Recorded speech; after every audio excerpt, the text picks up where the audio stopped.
नमस्कार, मी सुवर्ण जोशी. बुलेटिनमध्ये स्वागत. कोरोनाकरता लढण्यासाठी महाराष्ट्र सरकारने मोठा निर्णय घेतलाय. राज्यात संचारबंदीची घोषणा मुख्यमंत्री उद्धव ठाकरेंनी केली आहे. खासगी वाहनं अत्यावश्यक कारणांसाठी सुरू राहणार आहेत. रिक्षामध्ये एक म्हणजे रिक्षा चालक आणि एक इतकीच संख्या असेल. टॅक्सीमध्ये टॅक्सी चालक आणि 2 इतकेच प्रवासी असतील. जिल्ह्यांच्या सीमा देखील बंद केल्या गेलेल्या आहेत. जीवनावश्यक वस्तू, औषधं, अन्नधान्य याचीच वाहतूक सुरू राहणार आहे. कृषी मालाशी संबंधित वाहतूक सुरू राहील. पशुखाद्य तुम्हाला बाहेर मिळू शकणार आहे. पशूंचे दवाखाने सुरू राहणार आहेत. सर्व धर्मियांची प्रार्थनास्थळं मात्र पूर्णपणे बंद करण्यात आलेली आहेत. त्याचबरोबर आशा, अंगणवाडी सेविका, होमगार्ड्स यांना वैद्यकीय सेवेसाठी त्यांचा वापर करून घेतला जाणार आहे किंवा त्यांना मदतीसाठी घेतलं जाणार आहे. त्यांना तसं प्रशिक्षणही दिलं जात आहे. उद्धव ठाकरेंनी या संदर्भातली महत्त्वाची घोषणा आज केली आहे.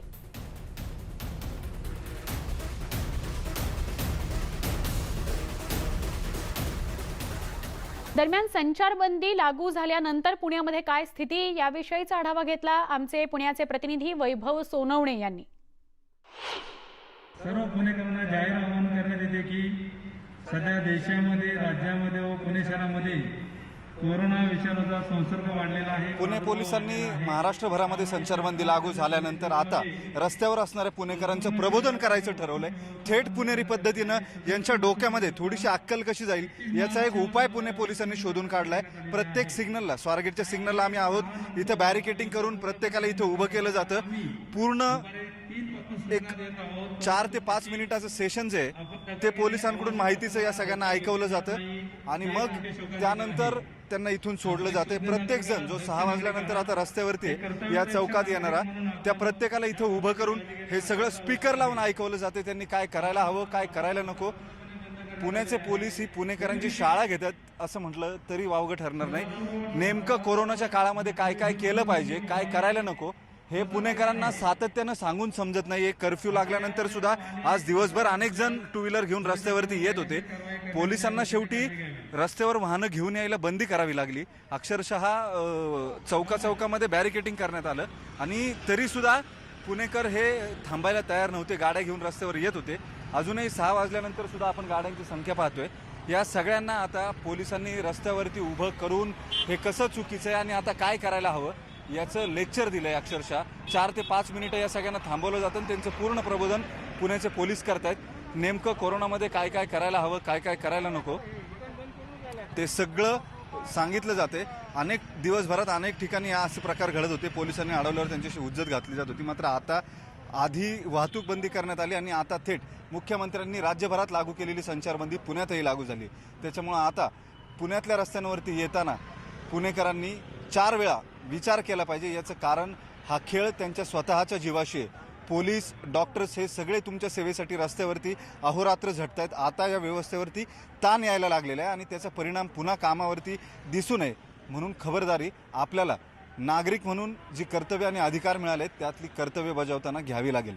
त्यामुळे पुणेकरांनो, कृपया घरीच थांबा. आता बाहेर पडणं हे जीवावर बेतू शकतं. व्हिडिओ जर्नलिस्ट गणेश कदमसह वैभव सोनवणे, न्यूज 18 लोकमत, पुणे.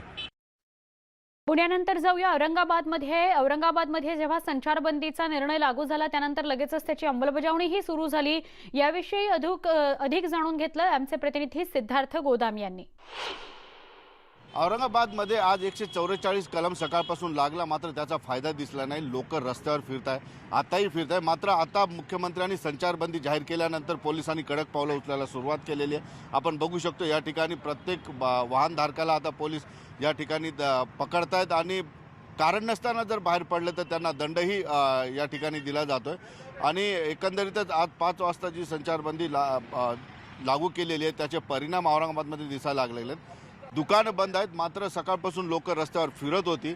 आता मात्र पोलिसांनी कडक पावलं उचलायला सुरुवात केलेली आहे आणि लोकांना कारण नसताना जर कोणी पकडला गेला तर त्याला दंड आणि त्याच्या विरोधात तक्रारही केल्या जात होते. आता नुकतंच पोलिसांनी कडक पाऊल उचललं. आपल्याला माहीत आहे पुणे असेल, मुंबई असेल, ठाणे असेल या ठिकाणी आहे पोलिसांनी कडक पावलं उचलत जे विनाकारण घराच्या बाहेर पडतील त्यांच्यावर कारवाई करायला सुरुवात केलेली आहे. आणि औरंगाबादमध्ये त्याचे परिणाम दिसायला लागले. कारण सकाळपासून औरंगाबादकर काही जुमानत नव्हते. गाड्या घोड्या घेऊन ते बाहेर फिरत होते. मात्र आता पोलिसांनी कडक पावलं उचलायला सुरुवात केल्यानंतर आता मात्र थोडीशी कुठंतरी एक वचक पोलिसांचा बसलाय आपल्याला असं म्हणता येईल. आपण बघू शकतो.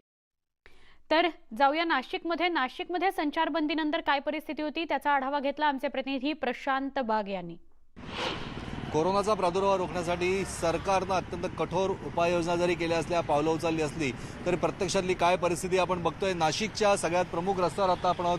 एकीकडे लागू केलेली संचारबंदी तरीही नागरिकांची वाहनं, गाड्या या सगळ्या अजूनही चालू आहे. आपण बघतोय की एका साईडला महाराष्ट्र पोलीस यांचं हे लोखंडी बॅरिकेड जरी लावलं असेल तरी असलेल्या छोट्या जागांवरनं सुद्धा कमी प्रमाणात काही ना वाहनं येत आहे. या प्रमुख चौकामधली ही परिस्थिती आपण बघतोय की कशा प्रकारे या गाड्या येत आहेत.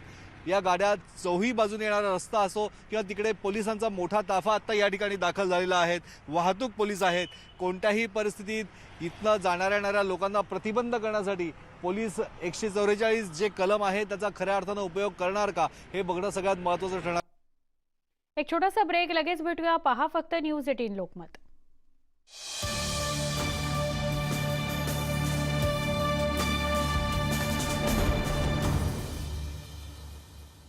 महत्त्वाची बातमी येते. संचारबंदी जाहीर झाल्यानंतर पोलीस आक्रमक झालेले बघायला मिळतात. नाशिकमधून ही बातमी येते. नाशिकमध्ये कलम 144चा भंग करणारं कॉल सेंटर केलं बंद.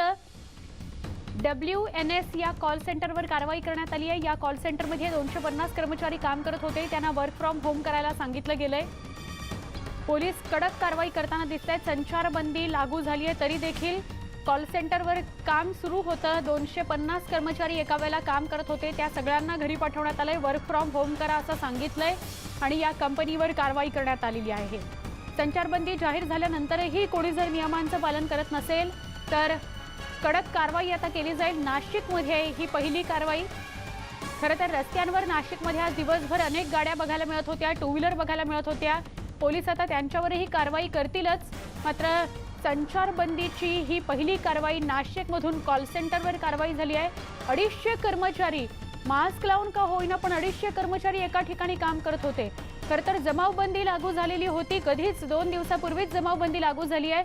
त्याच्या व्यतिरिक्त आज संचारबंदी लागू झाली आहे तरी देखील इतके कर्मचारी या कंपनीमध्ये एका वेळेला काम करत होते. संचारबंदी महाराष्ट्रातच लागू झाली आहे. पुण्यातही संचारबंदीची अंमलबजावणी पाहायला मिळाली. त्याविषयीचा आढावा घेतला आमच्या प्रतिनिधींनी. कोरोना व्हायरसचा प्रादुर्भाव रोखण्यासाठी सातत्यानं आवाहन करण्यात येऊनही आज पुणेकर रस्त्यावरती आले. मुंबईतही तीच परिस्थिती होती. सगळ्या महानगरांमध्ये लोकांनी सकाळी गाड्या काढल्या आणि ते शहरात फिरत होते. सातत्यानं आवाहन केल्यानंतरही परिस्थिती बदलत नसल्याचं बघून आज मुख्यमंत्र्यांनी थेट महाराष्ट्रात संचारबंदी लागू केली. आपण परिस्थिती पाहतोय. आज संध्याकाळी 6 वाजल्यानंतर रस्त्यावरती एकही वाहन येणार नाही असा आदेश पुण्याच्या पोलीस आयुक्तांनी काही वेळापूर्वीच काढलेला होता आणि त्यानंतर आता मुख्यमंत्र्यांनी तातडीनं लगेचच संपूर्ण महाराष्ट्रामध्ये कर्फ्यू अर्थात संचारबंदी लागू केलेली आहे. जिल्हाबंदी, जिल्ह्याच्या बॉर्डर ज्या आहेत त्या बंद करण्यात आल्या आहेत. एका जिल्ह्यातून दुसऱ्या जिल्ह्यात जाता येणार नाही आहे. राज्याच्या सीमा ज्या आहेत त्या बंद करण्यात आलेल्या आहेत. दुसऱ्या राज्यांमध्ये जाता येणार नाही आणि दुसऱ्या राज्यांमधूनही येता येणार नाही आहे. त्याच्यामुळे आता या कोरोनाच्या बाबतीतले निर्णय जे आहेत त्याच्या लढाईसाठीचे ते राज्य सरकार घेताना अत्यंत कठोर होताना दिसते आणि त्याचं महत्त्वाचं कारण आहे सातत्यानं आवाहन करूनही लोक रस्त्यावरती गर्दी करत होते. सांगितलेले निर्देश जे आहेत ते पाळले जात नव्हते आणि त्याच्यामुळे अखेर आता पोलीस बळाचा वापर करूनच ही संचारबंदी जी आहे ती अंमलात आणावी लागेल. पोलिसांनी 6 वाजेच्या पूर्वीच बॅरिकेटिंग करून रस्ते जे आहेत ते बंद केलेले संपूर्ण शहरभरातले आणि याच्यानंतर आता केवळ अत्यावश्यक सेवांच्या संदर्भात असलेली वाहनं जी आहेत तीच रस्त्यावरती असतील. त्यानंतरच इतर कुणालाही स्वतःचं खाजगी वाहन 4 चाकी किंवा दुचाकी कुठल्याही कारणास्तव घेऊन बाहेर रस्त्यावरती येता येणार नाही असे आदेश जे आहेत ते देण्यात आलेले होते आणि आता संचारबंदी म्हणजे कुणालाही कुठल्याही कारणास्तव बाहेर पडता येणार नाही. अत्यंत अत्यावश्यक गरजा ज्या आहेत त्या बाबतीमध्ये स्थानिक पोलीस. महाराष्ट्रात संचारबंदी लागू झाल्यानंतर लगेचच त्याची अंमलबजावणी सुरू झाली आहे. सिंधुदुर्गात काय परिस्थिती होती जाणून घेतलं. आमचे सावंतवाडीतून अधिक माहिती जाणून घेतली आमचे प्रतिनिधी दिनेश केळुसकर यांनी. महाराष्ट्रात मुख्यमंत्र्यांनी संचारबंदी लागू केल्यानंतर काय स्थिती आहे ठिकठिकाणी ते आम्ही तुम्हाला दाखवतो आहोत. तुम्ही सिंधुदुर्गातल्या आता सावंतवाडी शहरामध्ये आहे. सावंतवाडी शहरामध्ये संचारबंदीची अंमलबजावणी सुरू झालेली आहे. इथे येणाऱ्या ज्या गाड्या आहेत त्यांची चौकशी केली जाते पोलिसांकडून आणि इथे बघा की पोलीस आहेत प्रत्येकाकडे. इथे गाड्या, इथे टू व्हीलर्स कोणी येत असेल तर त्यांना अडवत आहेत, त्यांची चौकशी करतायत. ते कशासाठी आलेले आहेत?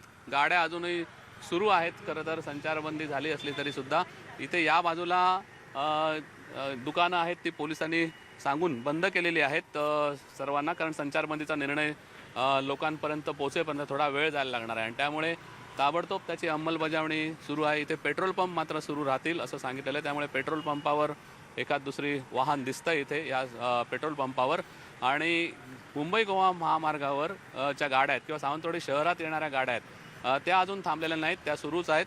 खरं तर या गाड्या किंवा लोकांना कळल्यानंतर संचारबंदी खरं तर लागू झाल्यानंतर या वाहनं थांबवण्याची गरज आहे. परंतु इथे बघा की आता लोकांना घरी जायला सांगण्यात येतं आहे. आपापल्या संचारबंदी लागू झाल्याचा निर्णय लोकांना सांगण्यात येतो आहे आणि या निर्णयाची अंमलबजावणी सावंतवाडी पोलिसांकडून इथे केली जाते आहे. इथे कोण आला गाडी किंवा जिल्ह्याच्या बाहेरून कोणी आला तर त्यांना अडवण्यात येतं आहे, त्याची चौकशी केली जाते. इथे वाहन बघा, इथे गाडी आहे, त्याची चौकशी आता पोलीस करतायत. त्यांना सांगतायत की कुठून आला, कुठे जाणार आहात, हा सगळा त्यांची चौकशी केली जाते आणि त्यांना संचारबंदी झाले असल्याचा निर्णय सांगण्यात येतो आहे. त्यांना जिथे जायचं आहे त्यांना तिथे त्यांची चौकशी करून त्यांना तिथे सोडण्यात येतं आहे. पण संचारबंदी झाले त्यामुळे तुम्ही फिरू नका, बाहेर पडू नका असंही सांगण्यात येतं आहे. दुधाचे जे काही गाड्या आहेत दूध घेऊन जाणाऱ्या दररोजच्या, त्या तिथे काही तुरळक दिसत आहेत आपल्याला दूध पोहोचवण्यासंदर्भातल्या. कारण आता संचारबंदी झाल्यानंतर पुन्हा सगळ्या जीवनावश्यक इथे गॅस बघा, गॅस गाडी गॅस सोडवलं जात आहे, गॅसची वाहतूक केली जाते आहे, गॅस सिलेंडर्स. त्यामुळे जीवनावश्यक वस्तू सगळ्या ज्या आहेत त्या सुरू राहणार आहेत असं मुख्यमंत्र्यांनी सांगितलेलं आहे. त्या जीवनावश्यक वस्तूंची सेवा सुरू राहणार असं सांगितलेलं आहे. त्यामुळे तेवढी वगळता बाकी सगळीकडे जिल्ह्याच्या सीमा पण सील करण्याच्या विचारामध्ये सरकार आहे. आपल्याला माहिती आहे की गोवा सरकारने 3 दिवसापूर्वीच म्हणजे 3 दिवस आता इथून पुढचे 25 तारीखपर्यंत गोवा बाउंड्री सील केलेली आहे. त्यामुळे गोव्यात पण वाहनं जात नाहीत आणि कोरोनाचा प्रादुर्भाव रोखण्यासाठी जी कडक पावलं सरकार उचलत आहे ती आता उचलायला सरकारने सुरुवात केलेली आहे. दिनेश केळुसकर, न्यूज 18 लोकमत, सिंधुदुर्ग. सिंधुदुर्गातनं जाऊया कोल्हापुरामध्ये संचारबंदी संदर्भातला आढावा घेतला आमचे प्रतिनिधी संदीप राजगोळकर यांनी. कोरोना व्हायरसच्या पार्श्वभूमीवर महाराष्ट्र राज्य सरकारनं संचारबंदी जारी केली आहे. मात्र त्याचा परिणाम आता सध्या तरी जाणवत नाही. कदाचित मध्यरात्रीपासून किंवा उद्यापासून हा परिणाम जाणवू शकतो असं म्हणता येईल. मी सध्या आहे नॅशनल हायवेवर, महामार्ग क्रमांक 4वर आणि आपण जर पाहिलं तर हा पुणे बेंगळुरू राष्ट्रीय महामार्ग आहे आणि या महामार्गावरून हजारो वाहनं ये जा करत असतात. कालचं जर चित्र पाहिलं तर काल कर्फ्यू असल्यामुळं बऱ्यापैकी वाहनांची ये जा नव्हती, पण आत्ता आपण बघतोय काही प्रमाणामध्ये या ठिकाणी ट्रक्स असतील, बाईक्स असतील, त्यांची ये जा पाहायला मिळते. आणि गोकुळ शिरगाव परिसरातलं खरं तर हे मी चित्र तुम्हाला दाखवतोय. या भागामध्ये वर्दळ दिसते, काही प्रमाणामध्ये नागरिकांची ये जा देखील दिसते, ट्रक्सची ये जा आहे, कारण या भागामध्ये MIDC देखील आहे. आणि त्यामुळंच आपण बघतोय की जी संचारबंदीचा जो निर्णय घेतला आहे त्याची अंमलबजावणी व्हायला मात्र नक्कीच वेळ लागणार आहे. सध्या तरी संचारबंदी तात्काळ लागू होणार नाही असं चित्र दिसतंय. दुसऱ्या बाजूला मी चित्र दाखवतो, हे देखील राष्ट्रीय महामार्गावरचं चित्र आहे. हा बेळगावला जाणारा राष्ट्रीय महामार्ग आहे डाव्या बाजूचा, आणि उजव्या बाजूचा जो आहे तो कोल्हापूरमध्ये येणार आहे. पण आपण जर चित्र पाहिलं तर महामार्गावर रहदारी दिसते, गाड्या अनेक दिसत आहेत, यामध्ये ट्रक्स आहेत, कार आहेत. शक्यतो पुण्या मुंबईहून येणाऱ्या लोकांची संख्या जी आहे ती जास्त आहे, कारण कोल्हापूर, सांगली, बेळगाव भागातले बरेचसे नागरिक पुण्या मुंबईला वास्तव्याला आहेत. पण तिथं देखील खबरदारी घेतली जाते, म्हणूनच सगळेजण गावाकडे परतत आहेत. आणि ही रस्त्यावरची वाहतूक कदाचित काही वेळानंतर बंद होईल. आता पोलीस प्रशासन त्याबाबतची पावलं देखील उचलतील. पण आत्ता तरी सध्याचं जे चित्र दिसतंय त्यानुसार जर पाहायला गेलं तर संचारबंदी लागू झालेली असली तरी त्याची अंमलबजावणी मात्र सध्या तरी झालेली दिसत नाही. कोल्हापूर शहरासह जिल्ह्यामध्ये तुरळक प्रमाणामध्ये का राहीना वाहतूक सुरू आहे, रहदारी सुरू आहे, वर्दळ पाहायला मिळते. त्यामुळं काही तासांनंतरच या संचारबंदीची जी अंमलबजावणी आहे ती कोल्हापूरमध्ये पाहायला मिळणार आहे. संदीप राजगोळकर, न्यूज 18 लोकमत, कोल्हापूर. एक छोटासा ब्रेक, लगेच भेटतोय. पहा फक्त न्यूज 18 लोकमत.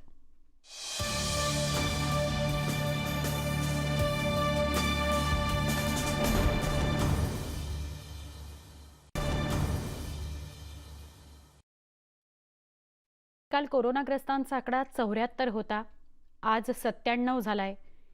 एका दिवसामध्ये 24 कोरोनाग्रस्तांच्या रुग्णांमध्ये वाढ झाली आहे. परिस्थिती किती गंभीर आहे बघा. म्हणून घरी राहा, सुरक्षित राहा, कोरोनाशी लढण्याकरता न्यूज 18 नेटवर्कने मोहीम सुरू केली आहे. न्यूज 18 नेटवर्कच्या मोहिमेचं पंतप्रधान नरेंद्र मोदींकडूनही कौतुक झालं. कोरोनाचा संसर्ग वाढू नये याकरता घरी राहण्याचं आवाहन सरकारकडून करण्यात येतं. याचं पालन अनेक जण कसोशीनं करताना दिसत आहेत. एरवी खूपच व्यस्त दिनक्रम असलेले राष्ट्रवादी काँग्रेसचे अध्यक्ष शरद पवारही घरातच थांबलेत. पुस्तक हा माणसाचा खूप चांगला मित्र आहे. कोरोना प्रादुर्भावाच्या पार्श्वभूमीवर सोशल डिस्टन्सिंग करताना घरातच बसण्याची वेळ आल्यावर लोक विचारतात, तुम्ही काय करता? मी सांगतो, घरी पुस्तक वाचतोय, असा संदेश पवारांनी दिलाय. घरातच थांबा, सुरक्षित राहा, असं आवाहन त्यांनी सर्वांना केलंय. एक विशेष गोष्ट तुम्हा सगळ्यांच्या लक्षात आली असेल, शरद पवार पावसात सुद्धा सभा घेताना आपल्या सगळ्यांना दिसले. म्हणजे ते आपल्या तब्येतीची काळजी न करता, पाय दुखावलाय, जखमी झालाय याची काळजी न करता सगळ्यांसमोर आलेले होते. आज मात्र गंभीर परिस्थिती आहे म्हटल्यावर ते घरी थांबलेले आहेत. रात्रीचं खेळ चालय या मालिकेतले अभिनेते माधव अभ्यंकर यांनी जेवण बनवतच घरीच सुरक्षित राहण्याचा सल्ला दिलेला आहे.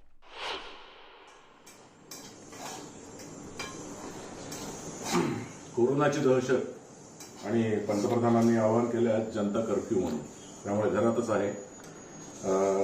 छानपैकी दलियाचा सांजा करतोय. आज सगळ्यांनी म्हणजे विनंती आहे, मी पण घरातून कुठेही बाहेर जाणार नाही.